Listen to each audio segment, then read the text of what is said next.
Wake me up with a bright smile on now. Put me in the dark, so won't get lost now. To the moonlight, eyes you, Maria right now. You look into my eyes and felt a feeling that nothing got it feel like a slim night. Hey, come on closer. Bila presiden dan wakil presiden mangkat dalam waktu bersamaan, maka tugas kenegaraan digantikan oleh A. Ketua MPR, B. Menteri Dalam Negeri, C. Menteri Dalam Negeri, Menteri Luar Negeri, Menteri Pertahanan, D. Menteri Luar Negeri, E. Menteri Pertahanan. Jawaban yang paling tepat adalah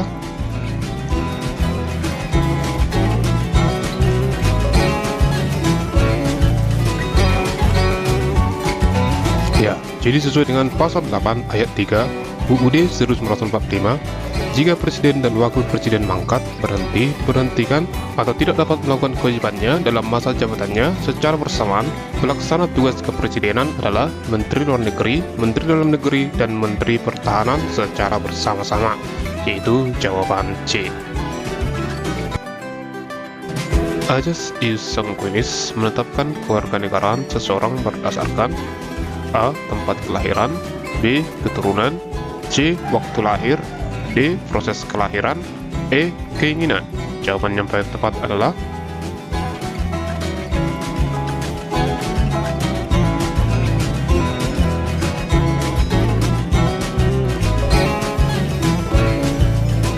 ya, jadi ajas kewarganegaraan ius sanguinis menetapkan kewarganegaraan seseorang berdasarkan atas keturunan atau pertalian darah.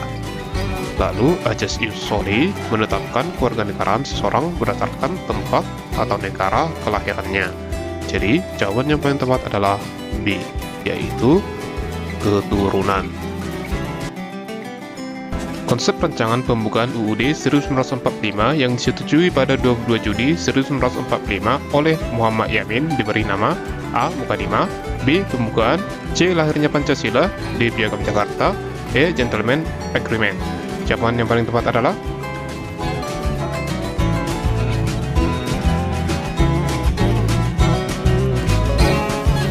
ya, jawabannya adalah D, yaitu Piagam Jakarta. Konsep rancangan pembukaan Undang-Undang Dasar 1945 yang disetujui pada 22 Juni 1945 oleh Muhammad Yamin diberi nama Piagam Jakarta. Untuk mengubah pasal-pasal Undang-Undang Dasar, sidang MPR dihadiri oleh sekurang-kurangnya titik-titik dari jumlah anggota MPR A setengah, B 3/4, C 3/5, D 2/3, E 4/5. Jawabannya paling tepat adalah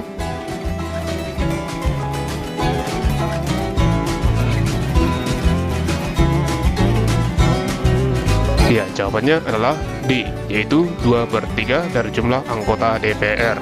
Ketetapannya terdapat pada pasal 37 ayat 3 Undang-Undang Dasar 1945.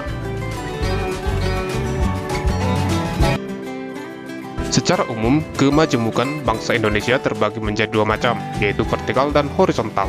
Di bawah ini merupakan contoh perbedaan vertikal, yaitu A. Suku, B. Ras, C. Jabatan, D. Bahasa, E. Adat istiadat. Jawabannya paling tepat adalah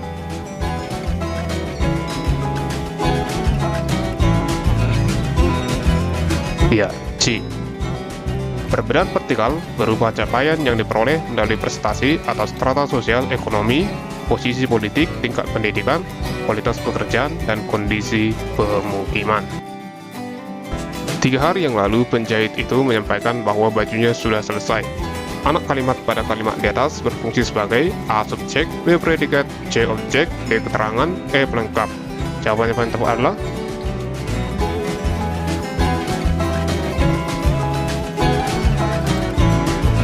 ya, jawabannya adalah C, sebagai objek. Anak kalimatnya bahwa bajunya sudah selesai menjadi objek dari kata menyampaikan. Suatu komunitas di Jakarta melakukan kegiatan bagi-bagi nasi setiap malam. Hal ini bersesuaian dengan Pancasila sila ke A1, B2, C3, D4, E5. Oke, silakan teman-teman menjawabnya di kolom komentar. Saya akan beri waktu 5 detik. Waktu saya mulai.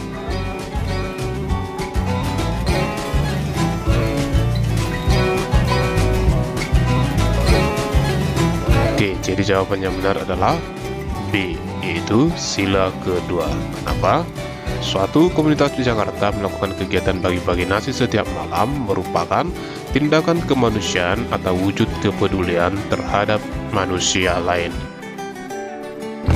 Pemilu pertama pada tahun 1955 digunakan untuk memilih A. Anggota MPR, B. Anggota DPR dan konstituante, C. Presiden dan Wakil Presiden, D. KNIP, E. Menteri. Saya kasih waktu 5 detik untuk teman-teman menjawab terlebih dahulu.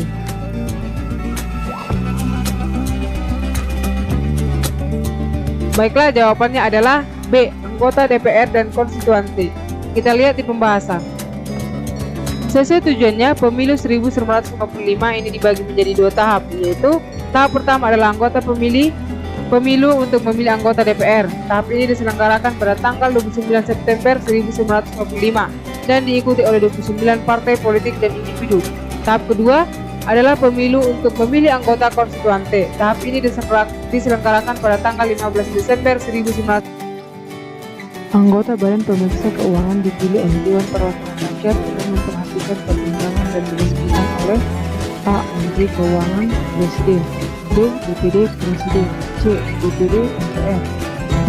DPD DPR, E. MPR Presiden. Teman-teman boleh menjawab terlebih dahulu soalnya.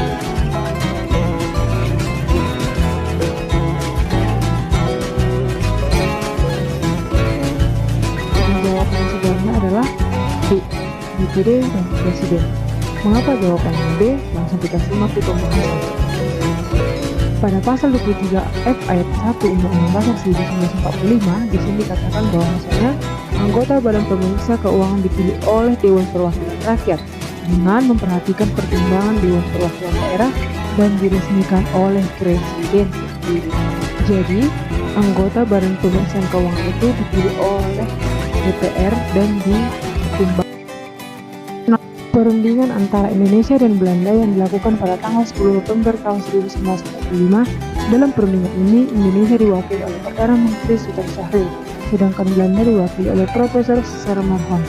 Perundingan ini adalah A. Lansileh, B. Linggarjati, C. Royan, D. Giyanti, E. Bungaya Profesor Sermerhon. Silakan teman-teman menjawab terlebih dahulu soalnya.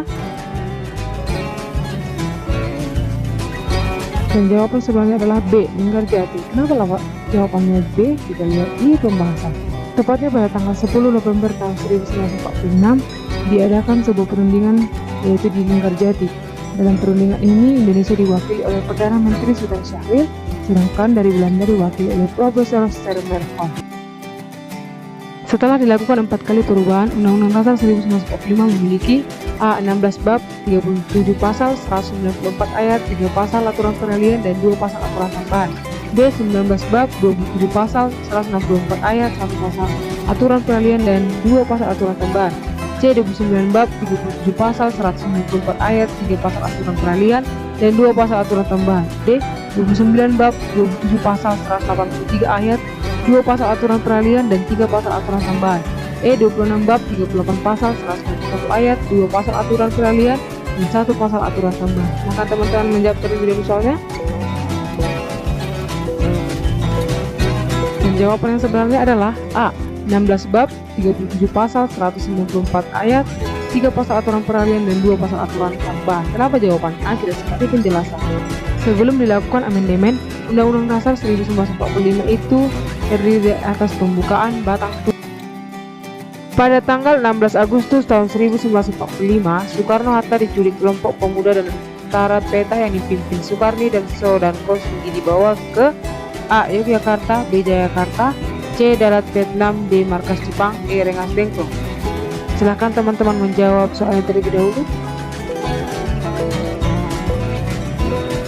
Dan jawabannya adalah E. Rengas Dengklok.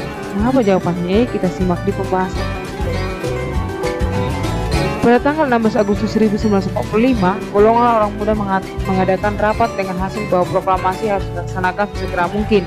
Nah, tujuan mereka menculik Soekarno-Hatta adalah untuk menjauhkan mereka dari segala pengaruh pemerintah militer Jepang. Soekarno-Hatta diculik pada jam 4 hari, di mana tanggal 16 Agustus 1945, yaitu hari Kamis. Soekarno-Hatta diculik oleh tentara peta dan juga dicuri oleh sekelompok orang muda dan dibawa ke. Soekarno menyampaikan pidato mengenai dasar negara pada tanggal A. 29 Mei 1945, B. 30 Mei 1945, C. 31 Mei 1945, D. 1 Juni 1945, E. 22 Juni 1945. Silakan teman-teman menjawab terlebih dahulu soalnya. Dan jawabannya adalah D. 1 Juni 1945. Mengapa jawabannya D? Kita simak di penjelasan. Ternyata pada sidang BPUPKI yang pertama, tepatnya tanggal 1 Juni 1945, Insinyur Soekarno berpidato mengemukakan gagasan mengenai rumusan 5 sila dasar negara Republik Indonesia yang beliau namakan Pancasila, yaitu yang pertama kebangsaan Indonesia, yang kedua internasionalisme dan perikemanusiaan, yang ketiga mufakat atau demokrasi.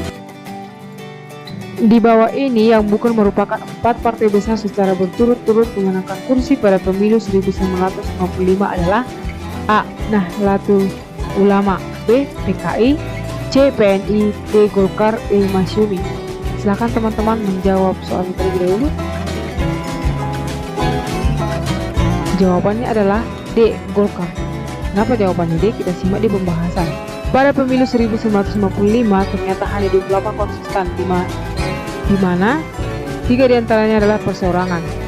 Nah, ada 4 partai besar yang berturut-turut memenangkan kursi. Yang pertama PNI 57 kursi 22,3%, Masyumi 57 kursi 20,9%, Nahdlatul Ulama 45 kursi 18,4%, dan Partai Komunis Indonesia 39 kursi 15,4%.